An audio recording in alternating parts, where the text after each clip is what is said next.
Every home cook needs a pantry that is well stocked. You want to make sure you have a variety of vegetables, of beans, of grains, of tomatoes, of spices, your coffee, your breakfast food, anything you can think of should be right here in your pantry so that technically you can cook great meals and never have to go to the store. Hello, my friends. I'm so glad you're here today because today I'm going to just share with you some of our family favorites. Now, you know, there's something about fall. And when fall comes and the chill and the beautiful leaves and all that goes along with fall, then I start to think, hearty, comforting soups. And that's exactly what we're going to be working on today. I'm going to share with you 5 of our family favorite soups. And I'm doing this as part of a collaboration with Ms Denise of Homemaking with Denise. And so today you're getting 5 recipes with me, and then you'll be able to go over to her channel and get 5 more. Now, how about that? Imagine a new soup for the next, not 1 week, but 10 weeks. And so I hope you'll enjoy it. I hope you'll have fun. And I certainly hope you will make every one of these soups for your family. My family loves them, and I know yours will too. So let's get started. We're making a clam chowder, a creamy favorite of the big guys. I try to make sure that I always have at least 4 or 5 cans of clams on hand because they're affordable and they're long lasting. I always buy evaporated milk, typically in bulk, because of the fact that I can replace any fresh cream in soups. All right, so cut this end off, take these rings off.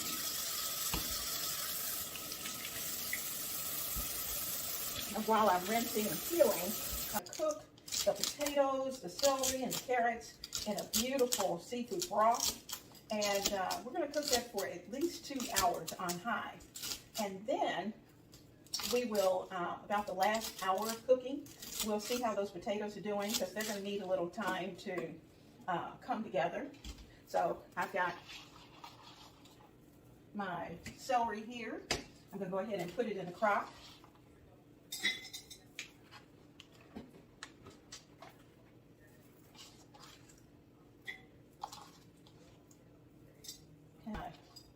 Carrots here.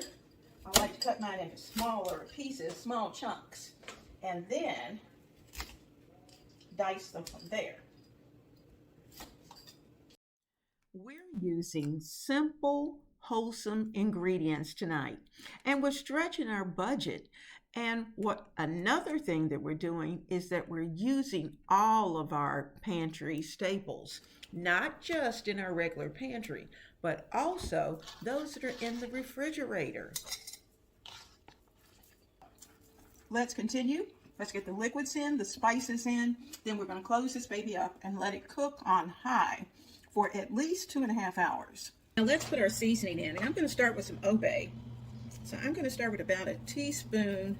Now I'm going to add in at least a teaspoon of garlic powder, or garlic powder, and of course some black pepper. If you have white pepper, you can certainly use white pepper. Now because we're seasoning early, that means that we're going to need to go back later, taste it, and see what it needs.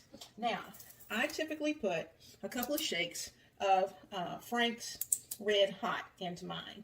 So I'm going to do that. I'm going to put about 3 or 4 shakes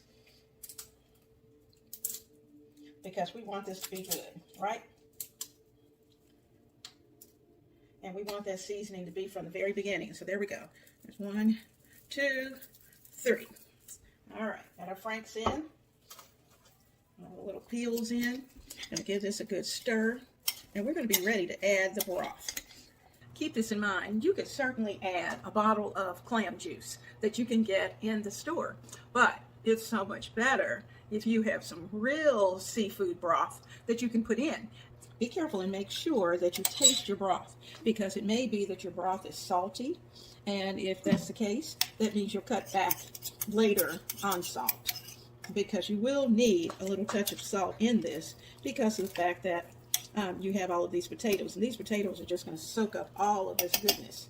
So I'm going to put in another at least a half quart, and we'll be just about ready to close her up. Let's add a little more broth.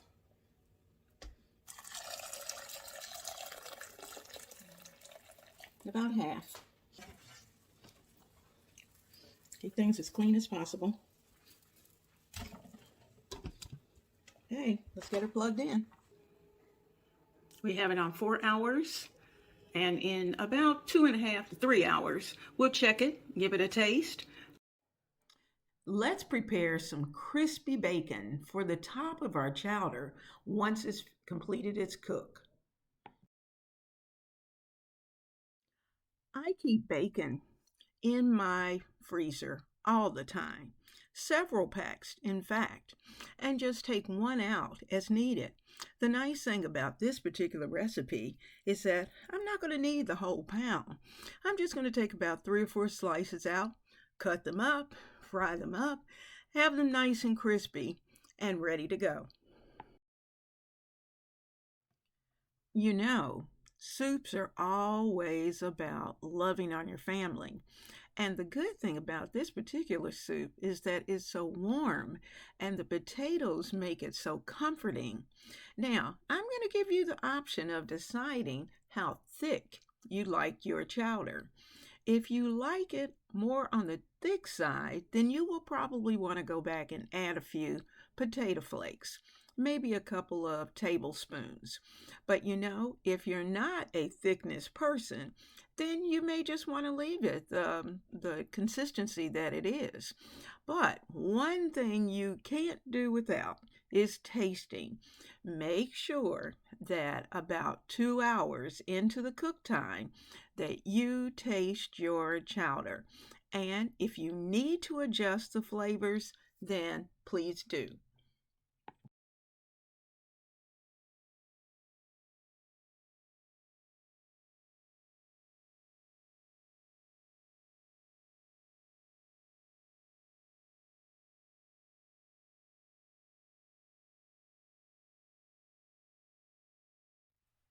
My friends, it's amazing what a few diced tomatoes and carrots, onions, a little sprinkle of chives, some seafood seasoning, and other little tasty things along the way can create.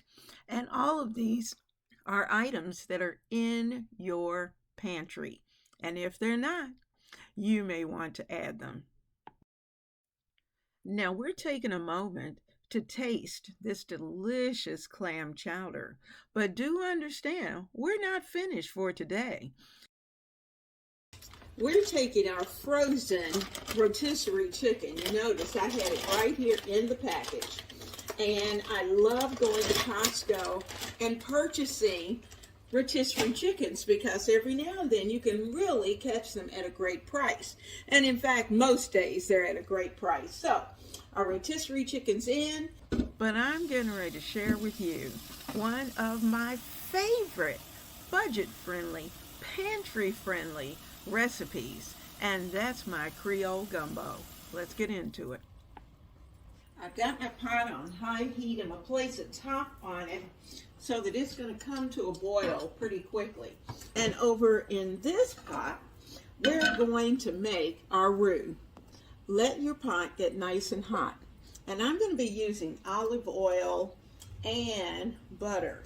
So I'm going to start with really enough olive oil to cover the bottom of this pan.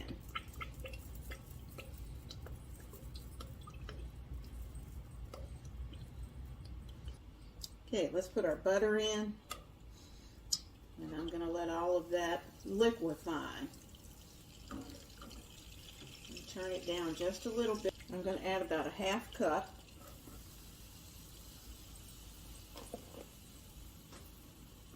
This is a labor of love. This is where that labor of love comes in.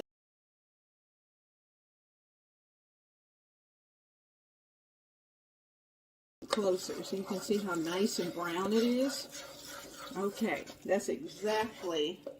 I think I might let it get just a little bit darker, but not too much. But that's a nice milk chocolate brown. I'll let it go just a little bit more. Oh yeah, this is beautiful.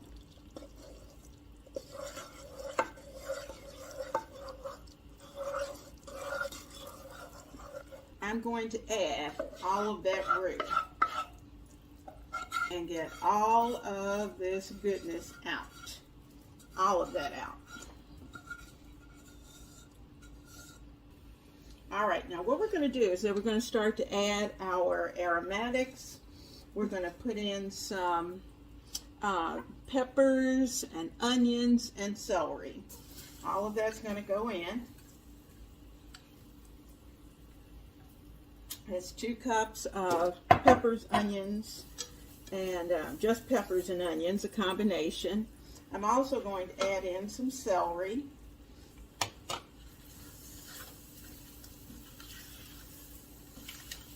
And we're going to let these start to cook. I'm going to turn the fire down just a little bit.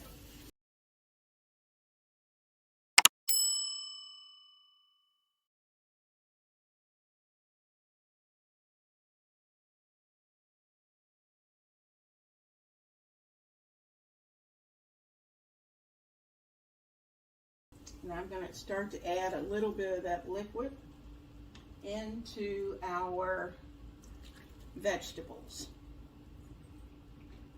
Put 3 ladles of that.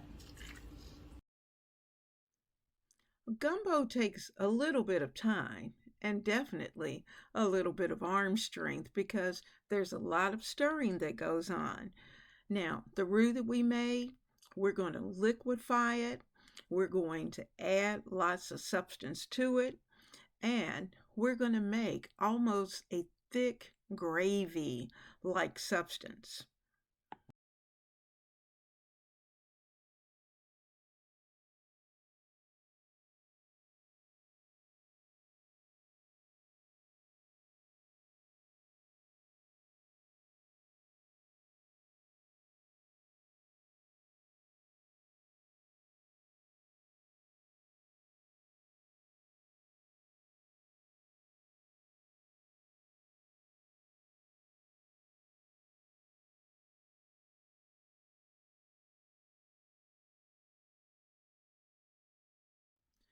We're going to add 2 different kinds of sausages. We're going to add andouille sausage as well as some sweet Italian sausage. But I'm going to cook them not totally, but off to the side because I want the sides of them to get nice and brown and a little bit crispy. I'm preparing the sausage in a cast iron, and the reason for that is because I don't need to add any oil to the bottom, and the sausage will somewhat stick to the cast iron, and then I can just keep moving it around.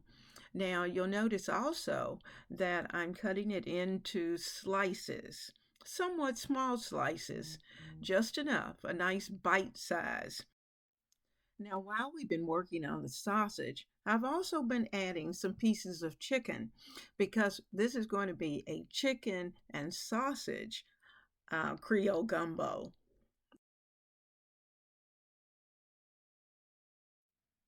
Another thing to remember is that when you're fixing a large pot of soup or gumbo or stew, that you're going to be able to feed a crowd. And that's very important because our meals should be able to feed the number of people we need and perhaps put some away for another day.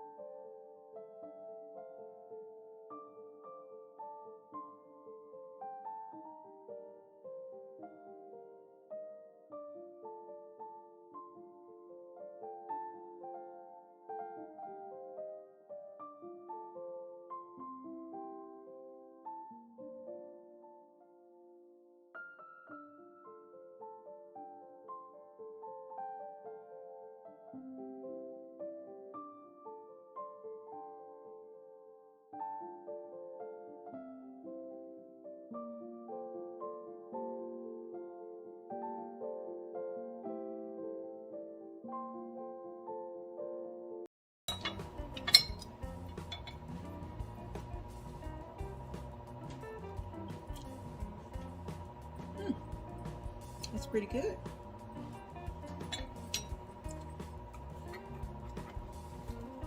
So this is number 4. 4 teaspoons of Tony Checker's Creole sauce, Creole seasoning. I'll see you in 1 hour. We prepared this gumbo. We did it by using things that were in our pantry. The rice that we're going to serve it over was already in the pantry. We took a rotisserie chicken and we made the broth that we needed for our gumbo. We took some olive oil and a little bit of butter and a little bit of flour, and we made the roux. And of course, the aromatics, we keep those in the refrigerator all the time. So, and in fact, very often, they're already prepped and in the freezer. So those are things that we can have already so that we can always have a good meal on the table. I added shrimp into our gumbo. And certainly you can decide whether that's a seafood that you'd like to add into your gumbo. You could certainly do this gumbo without seafood at all. You could do more of a chicken gumbo, or you can do a gumbo with perhaps chicken and sausage. Whatever your particular protein selection, you can make that choice. This recipe is very adaptable, and you can certainly use these flavors to put together lots of fun Louisiana dishes. And I want to make sure I have some of everything. That I've got some of the shrimp, that I've got some of the sausage, I've got some of everything.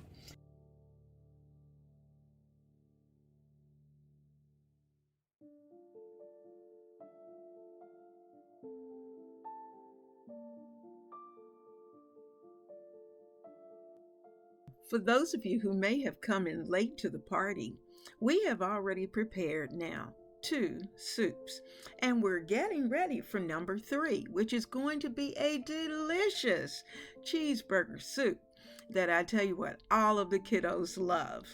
But don't forget, this is a collaboration with Ms Denise and myself, and we are putting together 5 soups each. So when you finish watching mine, be sure to jump on over to Ms Denise's channel and see what soup she's cooking up as well.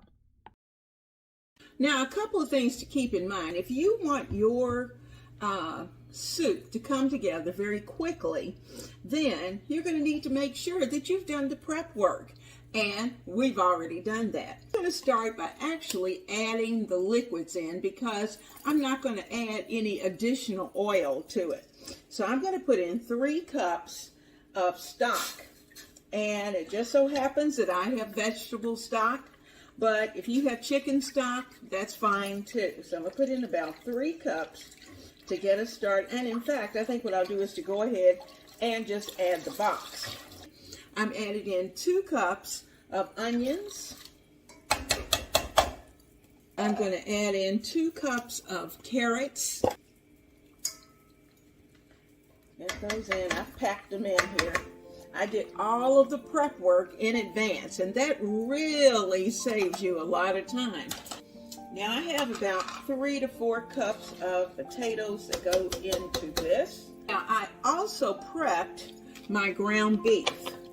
My ground beef has been cooked, and I added just a tad bit of water to it so that it would pick up lots of that flavor.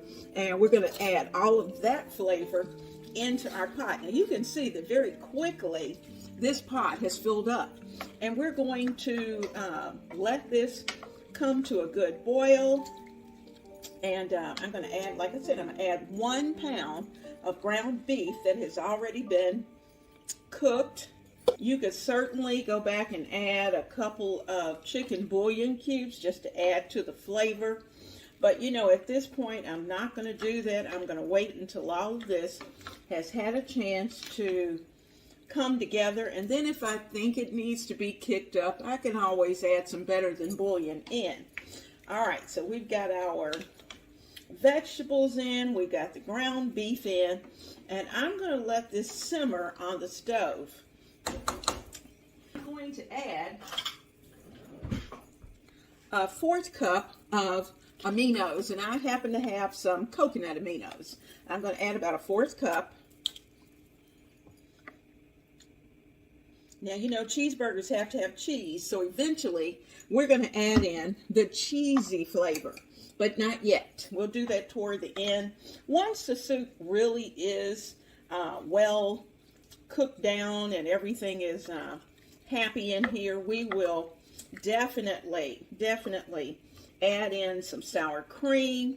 We're going to add in some American cheese because we really want to give it that good cheesy flavor. Now I'm going to put a top on this. I'm going to keep check on the liquid and also on the soup itself, because I don't want this to stick. And we've got potatoes in there, and sometimes potatoes have a tendency to stick. So I'm going to put this on. I was trying to wait until it actually boiled. Once it starts to boil, I'm going to turn it down.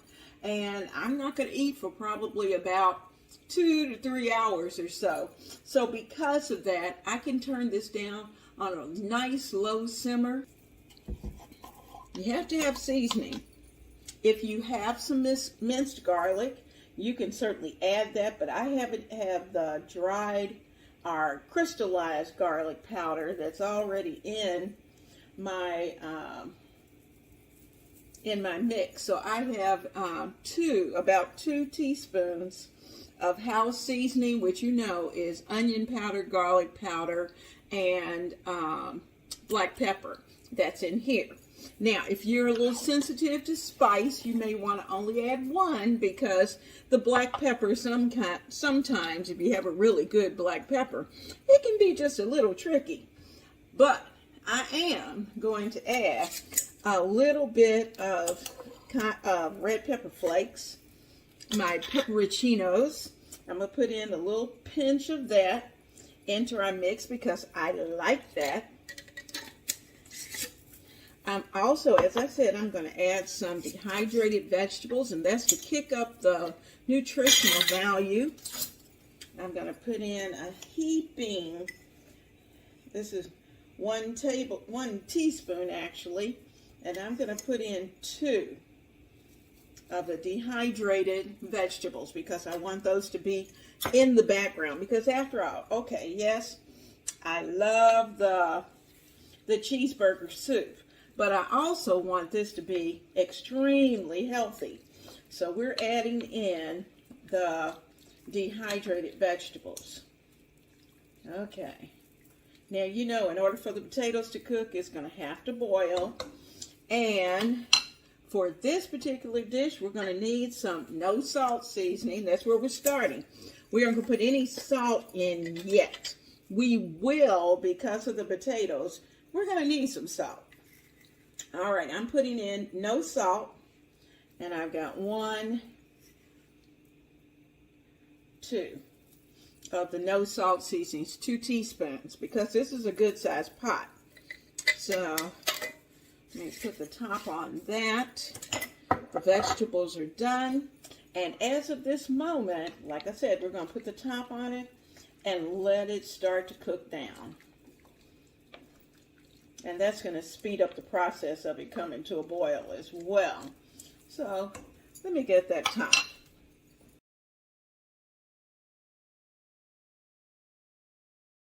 Our mixture has bubbled now for about an hour. So what I'm going to do is that I'm going to start to add the milk in and the flour in as well.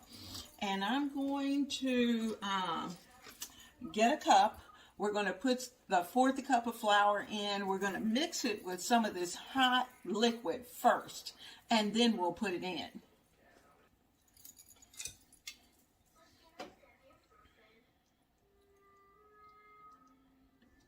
I'm going to get a good scoop of this liquid, a couple of them maybe, and oh yeah, I think that'll work. I'm going to start to add in my 1/4 cup of flour. And we're going to get this mixed up. Get a spoon.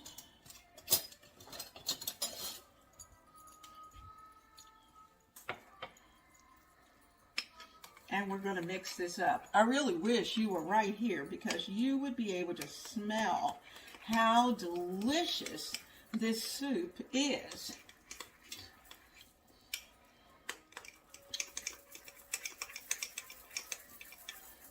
And I'm just going to stir for a while just to make sure it's this is a little bit of thickening.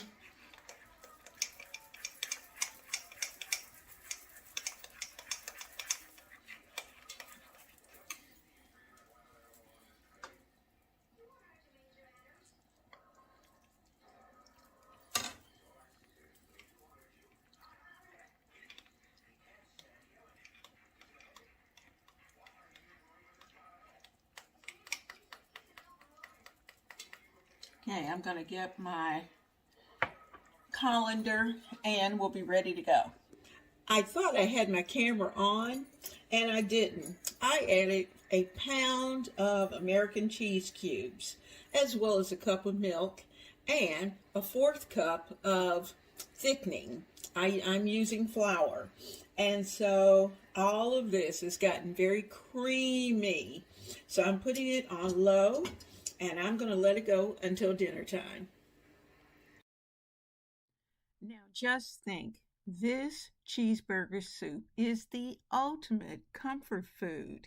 It's creamy. You have blended all of your favorite burger flavors into a warm bowl of goodness.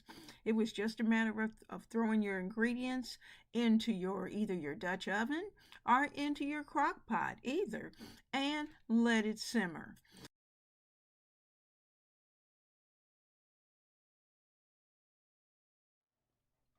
This cheeseburger soup is going to be one definitely that will be on repeat. And it is great for a night of football or basketball. Now, we're ready to go to soup number 4. My favorite. It's a sausage lentil soup. And it's one that if I find it at a restaurant, I'm definitely going to have it. So I've come home and I've taken my pantry items and I've made it myself. And I do believe mine tastes better than theirs. Now let's get that soup ready.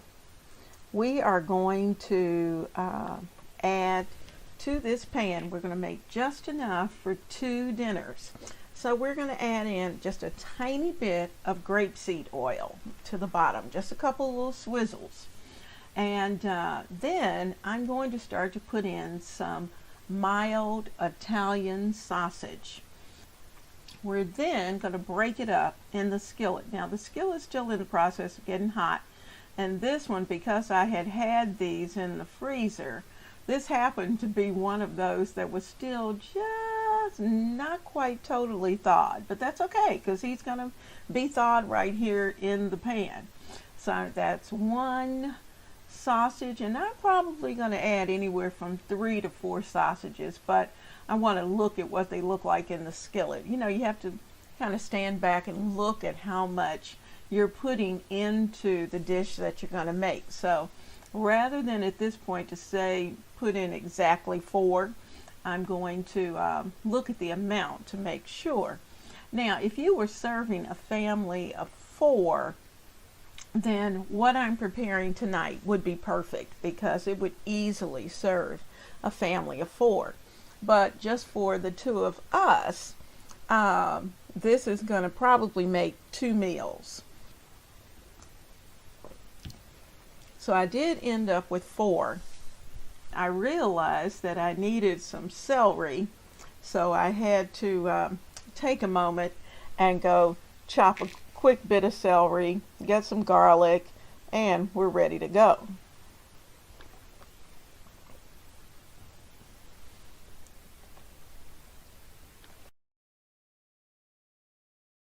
Right, we're adding the vegetables, and we're just going to shake those in and get those vegetables in. There's the carrots, there's the onions, and we'll put the celery in as well. And you'll see that go in. There we go. Get all of that in the center because it's nice and hot. in always. That's the hottest spot in your skillet. You'll notice I have not added any more oil. So we'll put some salt in. I'm using a 1/2 teaspoon measure.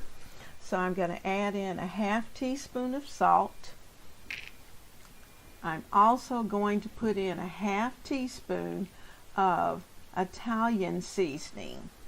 That's what I've got, an Italian mix.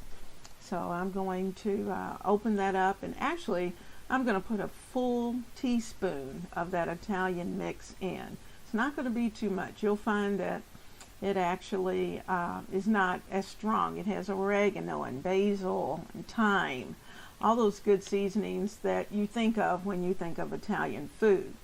So I'm going to shake in some pepperoncino. It's just strictly there for the background flavor, because remember, our Italian sausage was mild. It was not spicy at all. So I'm going to add in a 28-ounce can of tomatoes. Now, I did not have whole tomatoes. That's what I usually like to do, have whole tomatoes and crush them myself. But this is what was on the shelf of the store, so this is what we're using, crushed tomatoes. But they are San Marzano, and so they should have very good flavors. So let's get the tomatoes in, and then I'm going to rinse the can out with some water, because we do need liquid at this point. So we're going to put that water in there, get that can good and rinsed. So almost an entire can of water will also go into this skillet. Now that's not going to be the only liquid, but this is just really just to make sure that we have all of the tomatoey goodness out of that can. Okay, so we're going to add in some garlic, and I'm going to use my measure again, and this is another actually this is 1 teaspoon, so I'm putting in a heaping teaspoon of minced garlic. Now the reason why I wasn't so worried about the garlic going in at this point was because of the fact that this is going to simmer while the bread is happy over there doing its thing. The soup is going to simmer on low. And if you wanted to do this in your crock pot, you could certainly do that, but I chose not to. So I am just going to give that a minute. I'm going to now start to add in, and that's 2 cups of chicken broth that I'm putting in, and I'm going to look at it again, give it a good stir, let it simmer a little while, and if I think I'm going to need more liquid, I will.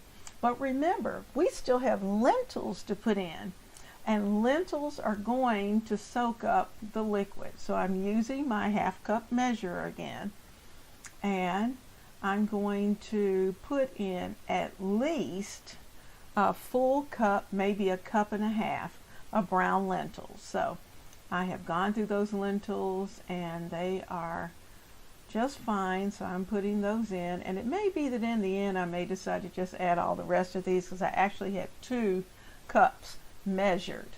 So I started small because you can always add more. And when it's time to warm up your soup, then I usually add a little more broth in. So let's take a peek at the bread while we're waiting for our soup to come up to a little harder bubble.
Our soup is simmering and it has a nice little bubble to it. I'm going to turn it down a little bit more so that it will be a more gentle bubble, but I do know that it's nice and hot.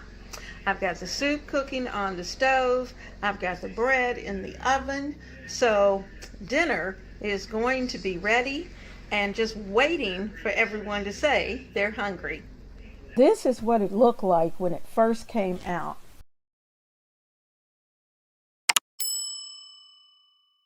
You can see that it is absolutely beautiful.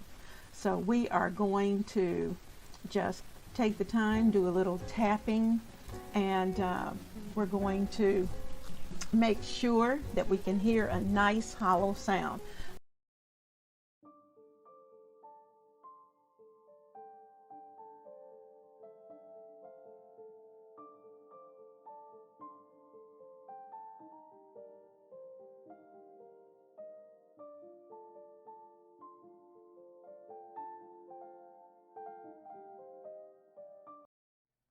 When I tell you that I absolutely love sausage lentil soup, you just don't know.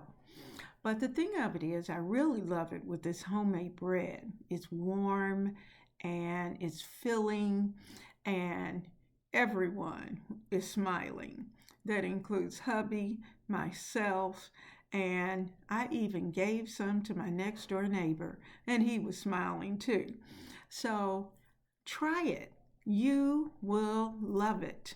It's so easy to put together, and it's one of those soups that you can fix it and forget it and just let it continue to simmer off on the side. Now, we're ready for our last soup of the day, and that is a vegetable chili, or what we call a vegetarian chili. Vegetarian chili is what we're going to do tonight. So I have my crock pot, which is going to be my one pot.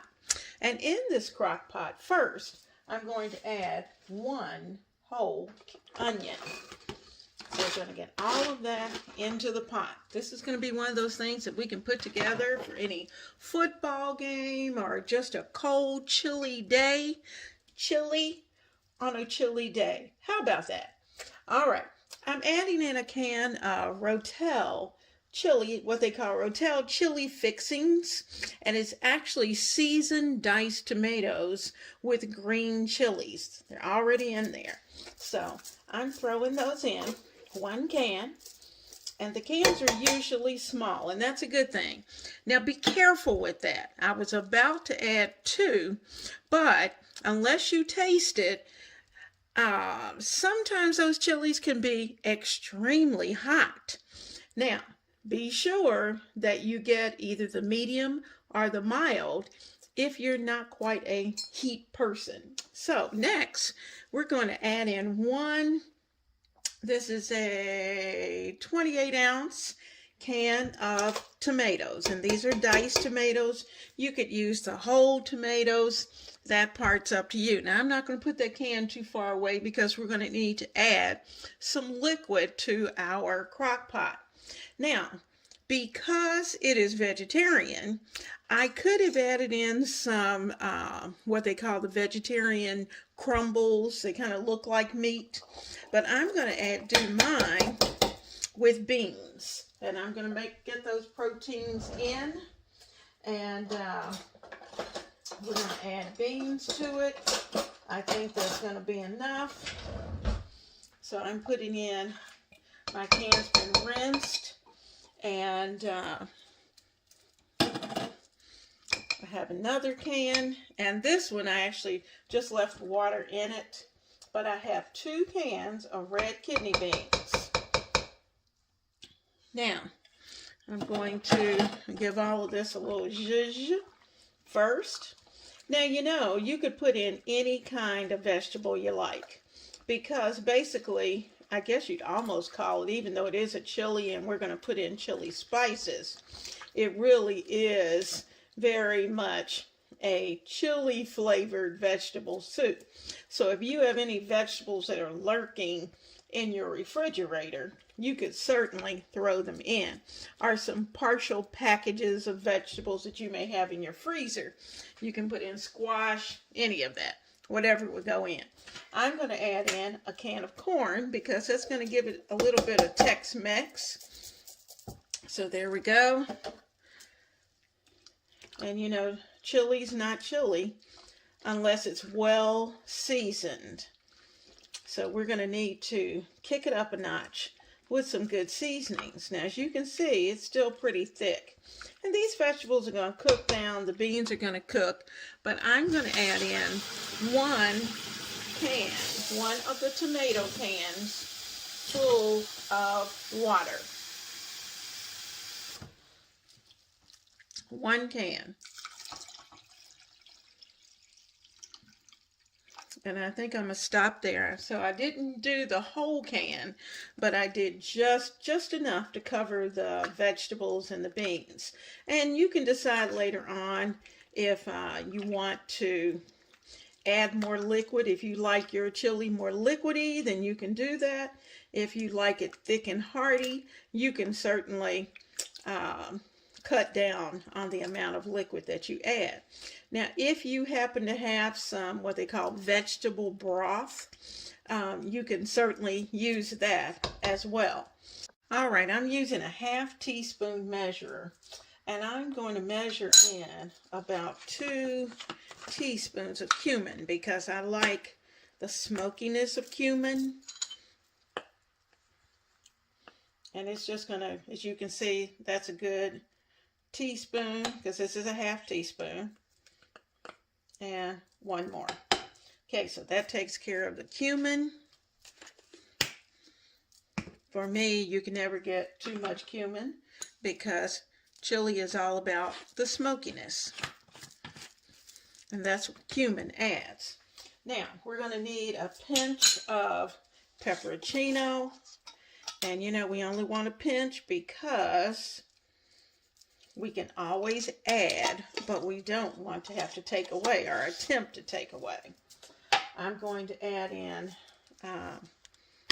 about a 1/2 teaspoon of onion powder. Now, I know I have onion in it, but onion powder gives it a little different taste. I'm going to add in about 1/4 teaspoon, I think, of onion powder. Like I said, I can always add more. Going to add in about a 1/2 teaspoon of garlic powder. Sprinkle that in. And I have some McCormick's chili powder. Now guys, chili powder is one of those things that it's really up to you. That's a 1/2. That's a teaspoon. I'm going to add in another 1/2 and 1/2. Because remember, it's not going to have the beef flavor where you'd have hamburger or you might have chicken or whatever it is that you may be adding. You don't have those things in your vegetarian chili. So let's get this mixed up.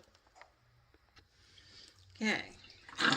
And clean my spatula off. And I am going to give it a good mix. Now, once you taste it, I usually, in something like this that has beans, I usually put in 1 good squish of tomato ketchup. And I know you're thinking, what? Yes, 1 squish of tomato ketchup. So let me get my tomato ketchup. All right, I got my Heinz tomato ketchup, and here's our squish. Okay, 1 squish. Because, you know, sometimes onions can be bitter, and, you know, we just never know until things have started cooking together. And, of course, we need some spring onions to sprinkle on it. And some grated cheese. It's going to be good. Cheddar cheese. Oh, my goodness. It's just going to be so good. And you know, if you don't eat cheese, then you don't have to, but we eat cheese. You know, I told you we're cheese people. So I'm going to add those cheeses on the side. So let me get this cleaned up. I'm going to get it wiped off and get it ready to go in the base. This is my faithful crock pot that I absolutely love. Now, you know what we didn't put in here? We did not add salt. And I'm going to put in a ½ teaspoon of salt. And I'm really leveling that out. Okay, ½ teaspoon. That's it. That's it. I'm telling you, that's going to be enough to do everything we need for it to do. So I'm going to give all of that another good stir. This is ready for the actual crock. I'm going to sit it in. It's going to cook for about the next 6 to 8 hours, and low and slow, and we will have chili for dinner. Okay, family, one more thing. I love Bush's beans, and I knew somewhere I had a can of Bush's beans, chili beans, in my pantry, but I couldn't find it. Well, guess what? I found it. So I have added this can of chili beans, given everything a good stir, and I'm going to put the top on it. But I wanted to make sure that you knew that that's what I had done. So you can see it looks very chili-like. You can see that this chili looks amazing. Now it has cooked for 6 hours, and you can see there's quite a bit of liquid. I like that. I tasted the beans, and the beans are nice and tender, all of them, all different kinds. And the flavor was just right. I did not have to add anything. So we are going to get this plated up as soon as possible. Also, as you can see, that is way more than the big guy and I can eat in a night. So we're going to make some containers so that I can fill them and have them in my freezer for another night.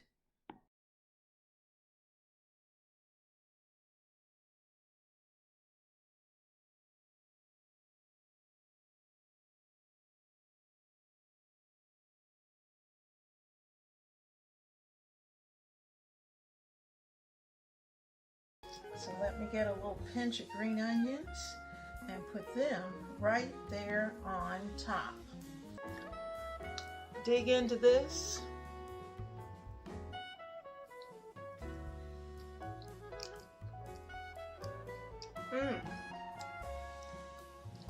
For those of you who want to have at least one meatless meal a week, this is certainly an easy one to prepare.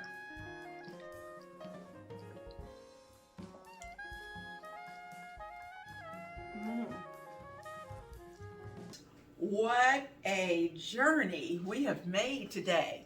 Not one soup, but 5 soups. And you know, the fun thing is that we have been able to use our pantry. These are pantry friendly, budget friendly soups that you can have on the table for your family and even for friends. And so the nice thing about it is that they're easy to put together. They are absolutely delicious. They've already been tested, and you can certainly add your own little tweaks here and there.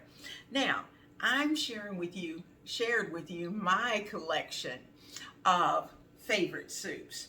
And as you add your favorites to the collection, then we've got a plan. But remember, we're trying to be budget friendly. Now, I hope you've enjoyed this little tour of my favorite fall soups. So be sure right now to head over to Ms Denise's channel, where she's sharing her own collection of budget-friendly family soups.